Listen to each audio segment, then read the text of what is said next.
विधानसभा चौरी चौरा के जनता जनार्दन के साथ मकर संक्रांति का त्योहार धूमधाम से मनाया। खबर है उत्तर प्रदेश के गोरखपुर से। आपको बताते चले, समाजवादी पार्टी के वरिष्ठ नेता राम नक्षत्र यादव ने मकर संक्रांति पर गांव के गरीब जनता जनार्दन के बीच मिष्ठान वितरण कर मकर संक्रांति का त्योहार मनाया। श्री यादव ने एक प्रेस वार्ता के दौरान कहा कि भाजपा सरकार में जंगल राज कायम है, गुंडों के हौसले बुलंद हैं, प्रदेश में हत्या रेप का सिलसिला जारी है, प्रदेश की सरकार इसे रोकने में नाकाम है। श्री यादव ने कहा कि प्रदेश में कानून व्यवस्था पूरी तरह से फेल है। भाजपा सरकार में बहू बेटी सुरक्षित नहीं है, बहू बेटियों का घर से अकेले निकलना मुश्किल हो गया। संवाददाता सोनू यादव की खास रिपोर्ट। आज गरीबों में आप मिष्ठान वितरण कर रहे थे, यह किस तरह का कार्यक्रम है? ये हर साल हम गरीबों को मिष्ठान वितरण, लाई वितरण या कोई न कोई चीज़ वितरण करते हैं मकर संक्रांति के शुभ अवसर पर। और मकर संक्रांति के शुभ अवसर पर मैं अपने विधानसभा क्षेत्र चौरी चौरा तथा इस जनपद के संपूर्ण जनता को मकर संक्रांति की हार्दिक शुभकामना देता हूं। और समाजवादी पार्टी के सभी कार्यकर्ता, सभी नेता, सभी नौजवानों को मकर संक्रांति के शुभ अवसर पर मैं अपने पार्टी के सभी नेताओं को, कार्यकर्ताओं को हार्दिक बधाई देता हूँ। भाजपा सरकार कह रही है हम किसानों की आय दुगुना करेंगे, और दूसरी तरफ किसान आंदोलन पे है। इस संबंध में आप क्या कहना चाहेंगे? किसानों के साथ घोर अन्याय हुआ है। किसानों को गुलाम बनाने जा रही है भारतीय जनता पार्टी की सरकार। वो आमदनी दूनी करने के नाम पर तो आई थी। 2014 के लोकसभा चुनाव में भारत के प्रधानमंत्री जी ने कहा था कि हम किसानों की आय दूनी कर देंगे, लेकिन सच्चाई ये है कि किसानों की आय नहीं दूनी हुई। किसानों की आय नहीं दूनी हुई, किसानों की आत्महत्या दूनी हो गई। उनकी आमदनी पूरी तरह से घट करके जीरो पर चली गई और आज देश का किसान आत्महत्या करने के लिए मजबूर है। मोदी जी की सरकार में हिंदुस्तान के अंदर ये आंकड़े बताते हैं कि 44% किसानों की आत्महत्या बढ़ी है और 40% देश की सीमाओं पर जवानों की शहादत बढ़ी है। तेजी के साथ किसानों में गरीबी बढ़ रही है और किसान निराश हैं और निराश होकर के इनका विरोध कर रहे हैं और आंदोलित हैं। और इनका आंदोलन तब तक चलता रहेगा जब तक ये सरकार किसानों के खिलाफ जो काली कानून बनाया है, कानून पेश कर दिया है, वो जब तक वापस नहीं लेती है तब तक आंदोलन चलता रहेगा। और हमारे पार्टी के राष्ट्रीय अध्यक्ष माननीय अखिलेश यादव जी ने कहा है कि हम किसानों के साथ तब तक लड़ेंगे जब तक यह कानून वापस नहीं होगा। पूरी समाजवादी पार्टी, हमारे राष्ट्रीय अध्यक्ष जी ने कहा है, समाजवादी पार्टी का एक एक कार्यकर्ता किसानों के साथ खड़ा है और खड़ा रहेगा, लड़ता रहेगा। भाजपा सरकार को मात देने के लिए आप लोग 2022 की तैयारी किस तरह करेंगे कि आप भाजपा को मात दे दें?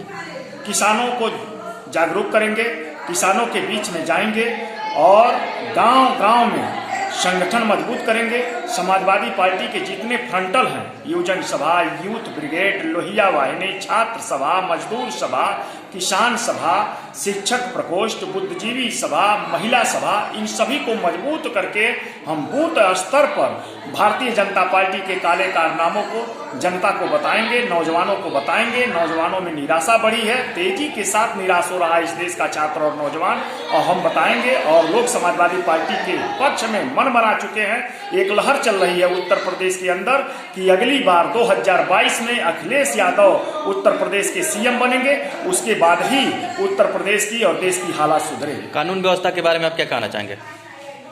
कानून व्यवस्था तो पूरी तरह से ध्वस्त हो चुकी है। पूरे उत्तर प्रदेश के अंदर जंगल राज कायम हो गया है, गुंडा राज कायम हो गया है, गुंडे खुलेआम घूम रहे हैं, रोज शरीफ लोगों की हत्याएं हो रही हैं। समाजवादी पार्टी के कार्यकर्ता और नेता निरंतर मारे जा रहे हैं। और नहीं तो सरकार के गलत नीतियों का विरोध करने के बाद समाजवादी पार्टी के कार्यकर्ताओं के ऊपर लाठियां बरसाई जा रही हैं, उनको फर्जी मुकदमे लगा करके जेल के सलाखों में भेजा जा रहा है और गुंडे खुलेआम घूम रहे हैं। तेजी के साथ बलात्कार की घटनाएं बढ़ी हैं, नाबालिग युवतियों को छेड़ा जा रहा है, उनके साथ रेप हो रहे हैं और उनका घर से निकलना मुश्किल हो गया है। अब तो पूरी तरह से साफ हो चुका है कि देश और प्रदेश की भाजपा सरकारें एक लुटेरी सरकारें हैं। अपराधियों, माफिया, डानों, भ्रष्टाचारी और बलात्कारी मंत्रियों से लैस इस सरकार ने पूरे देश और प्रदेश को दिवालिया बना दिया है। भय, भूख, आतंक अपनी चरम सीमा पर है। आम आदमी का जीना दूभर हो गया है। कमर तोड़ महंगाई के कारण गरीबों के मुंह से रोटी की दूरी, दाल की दूरी बढ़ती चली जा रही है। शिक्षक, दस्तकार, बुनकर सभी तबाही के दौर से गुजर रहे हैं। छात्र और नौजवान तेजी के साथ बेरोजगार हो रहे हैं और भूखमरी के कगार पर जा रहे हैं। उद्योग धंधे तेजी के साथ बैठ रहे हैं। ये हालत देश की हो गई है। अर्थव्यवस्था के बारे में आप क्या कहना चाहेंगे? हिंदुस्तान की अर्थव्यवस्था अब छिपी नहीं है। पूरा देश का बच्चा बच्चा जानता है कि हिंदुस्तान की अर्थव्यवस्था 2014 में मोदी के सरकार में आने के बाद तेजी के साथ गिरावट की ओर चली गई और नोटबंदी के बाद हिंदुस्तान की अर्थव्यवस्था पूरी तरह से ध्वस्त हो गई। अर्थव्यवस्था ध्वस्त होने के कारण हिंदुस्तान के बड़े बड़े बहुत मझोले उद्योग तेजी के साथ बैठ गए और उन उद्योगों में काम करने वाले, असंगठित क्षेत्रों में काम करने वाले उन मजदूरों को, लेबरों को निकाल करके बाहर कर दिया गया और वो अपने घर आकर के भूखमरी के कगार पर है। आज हिंदुस्तान की जीडीपी पूरी तरह से ध्वस्त होकर के माइनस में चली गई है।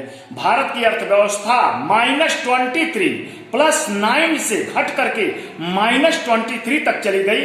अब कब इस्तीफा देंगे मोदी जी? उन्होंने कहा था कि नोटबंदी के कारण यदि देश की अर्थव्यवस्था खराब हो गई, 1% भी गिर गई तो देश के किसी भी चौराहे पर खड़ा कर दीजिएगा, हम इस्तीफा देकर चले जाएंगे। मेरा क्या जी, मैं तो फकीर हूं, झोला उठाऊंगा चला जाऊंगा। हम इंतजारी कर रहे हैं इस फकीर साहब के वचन का कि अपने वचन को कब पूरा करेंगे और देश के किस चौराहे पर खड़ा होकर के इस्तीफा देने वाले हैं, क्योंकि अर्थव्यवस्था तो इन्होंने ध्वस्त कर दिया है, पूरे देश को बर्बाद कर दिया है। सरहदें सुरक्षित नहीं है, तेजी के साथ सिकुड़ती जा रही हैं, जवान मारे जा रहे हैं, मुल्क की एकता और अखंडता खतरे में है, भाईचारा खत्म हो रहा है। भारत की मिली जुली सभ्यता, मिली जुली संस्कृति पर भारतीय जनता पार्टी के लोग प्रहार कर रहे हैं और समाज विखंडित हो रहा है। इसलिए भारतीय जनता पार्टी का सत्ता में बने रहना अब देश हित में नहीं है, संविधान हित में नहीं है। आज गरीबों में आप मिष्ठान वितरण कर रहे थे, यह किस तरह का कार्यक्रम है? ये हर साल हम गरीबों को मिष्ठान वितरण, लाई वितरण या कोई न कोई चीज वितरण करते हैं मकर संक्रांति के शुभ अवसर पर। और मकर संक्रांति के शुभ अवसर पर मैं अपने विधानसभा क्षेत्र चौरी चौरा तथा इस जनपद के संपूर्ण जनता को मकर संक्रांति की हार्दिक शुभकामना देता हूं और समाजवादी पार्टी के सभी कार्यकर्ता, सभी नेता, सभी नौजवानों को मकर संक्रांति के शुभ अवसर पर मैं अपने पार्टी के सभी नेताओं को, कार्यकर्ताओं को हार्दिक बधाई देता हूँ। भाजपा सरकार कह रही है हम किसानों की आय दुगुना करेंगे और दूसरी तरफ किसान आंदोलन पे है, इस संबंध में आप क्या कहना चाहेंगे? किसानों के साथ घोर अन्याय हुआ है। किसानों को गुलाम बनाने जा रही है भारतीय जनता पार्टी की सरकार। वो आमदनी दूनी करने के नाम पर तो आई थी। 2014 के लोकसभा चुनाव में भारत के प्रधानमंत्री जी ने कहा था कि हम किसानों की आय दूनी कर देंगे, लेकिन सच्चाई ये है कि किसानों की आय नहीं दूनी हुई। किसानों की आय नहीं दूनी हुई, किसानों की आत्महत्या दूनी हो गई। उनकी आमदनी पूरी तरह से घट करके जीरो पर चली गई और आज देश का किसान आत्महत्या करने के लिए मजबूर है। मोदी जी की सरकार में हिंदुस्तान के अंदर ये आंकड़े बताते हैं कि 44% किसानों की आत्महत्या बढ़ी है और 40% देश की सीमाओं पर जवानों की शहादत बढ़ी है। तेजी के साथ किसानों में गरीबी बढ़ रही है और किसान निराश हैं और निराश होकर के इनका विरोध कर रहे हैं और आंदोलित हैं और इनका आंदोलन तब तक चलता रहेगा जब तक ये सरकार किसानों के खिलाफ जो काली कानून बनाया है, कानून पेश कर दिया है, वो जब तक वापस नहीं लेती है तब तक आंदोलन चलता रहेगा। और हमारे पार्टी के राष्ट्रीय अध्यक्ष माननीय अखिलेश यादव जी ने कहा है कि हम किसानों के साथ तब तक लड़ेंगे जब तक यह कानून वापस नहीं होगा। पूरी समाजवादी पार्टी, हमारे राष्ट्रीय अध्यक्ष जी ने कहा है, समाजवादी पार्टी का एक एक कार्यकर्ता किसानों के साथ खड़ा है और खड़ा रहेगा, लड़ता रहेगा। भाजपा सरकार को मात देने के लिए आप लोग 2022 की तैयारी किस तरह करेंगे कि आप भाजपा को मात दे दें?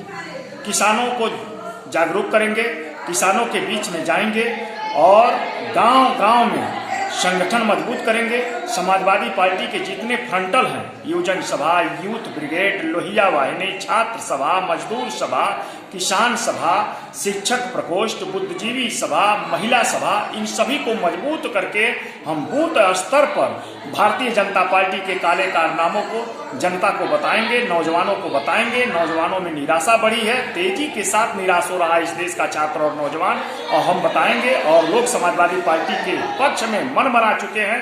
एक लहर चल रही है उत्तर प्रदेश के अंदर कि अगली बार 2022 में अखिलेश यादव उत्तर प्रदेश के सीएम बनेंगे, उसके बाद ही उत्तर प्रदेश की और देश की हालात सुधरेगी। कानून व्यवस्था के बारे में आप क्या कहना चाहेंगे? कानून व्यवस्था तो पूरी तरह से ध्वस्त हो चुकी है। पूरे उत्तर प्रदेश के अंदर जंगल राज कायम हो गया है, गुंडा राज कायम हो गया है, गुंडे खुलेआम घूम रहे हैं, रोज शरीफ लोगों की हत्याएं हो रही हैं, समाजवादी पार्टी के कार्यकर्ता और नेता निरंतर मारे जा रहे हैं। और नहीं तो सरकार के गलत नीतियों का विरोध करने के बाद समाजवादी पार्टी के कार्यकर्ताओं के ऊपर लाठियां बरसाई जा रही हैं, उनको फर्जी मुकदमे लगा करके जेल के सलाखों में भेजा जा रहा है और गुंडे खुलेआम घूम रहे हैं। तेजी के साथ बलात्कार की घटनाएं बढ़ी हैं, नाबालिग युवतियों को छेड़ा जा रहा है, उनके साथ रेप हो रहे हैं और उनका घर से निकलना मुश्किल हो गया है। अब तो पूरी तरह से साफ हो चुका है कि देश और प्रदेश की भाजपा सरकारें एक लुटेरी सरकारें हैं। अपराधियों, माफिया डानों, भ्रष्टाचारी और बलात्कारी मंत्रियों से लैस इस सरकार ने पूरे देश और प्रदेश को दिवालिया बना दिया है। भय, भूख, आतंक अपनी चरम सीमा पर है। आम आदमी का जीना दूभर हो गया है। कमर तोड़ महंगाई के कारण गरीबों के मुंह से रोटी की दूरी, दाल की दूरी बढ़ती चली जा रही है। शिक्षक, दस्तकार, बुनकर सभी तबाही के दौर से गुजर रहे हैं। छात्र और नौजवान तेजी के साथ बेरोजगार हो रहे हैं और भूखमरी के कगार पर जा रहे हैं। उद्योग धंधे तेजी के साथ बैठ रहे हैं। ये हालात देश की हो गई है।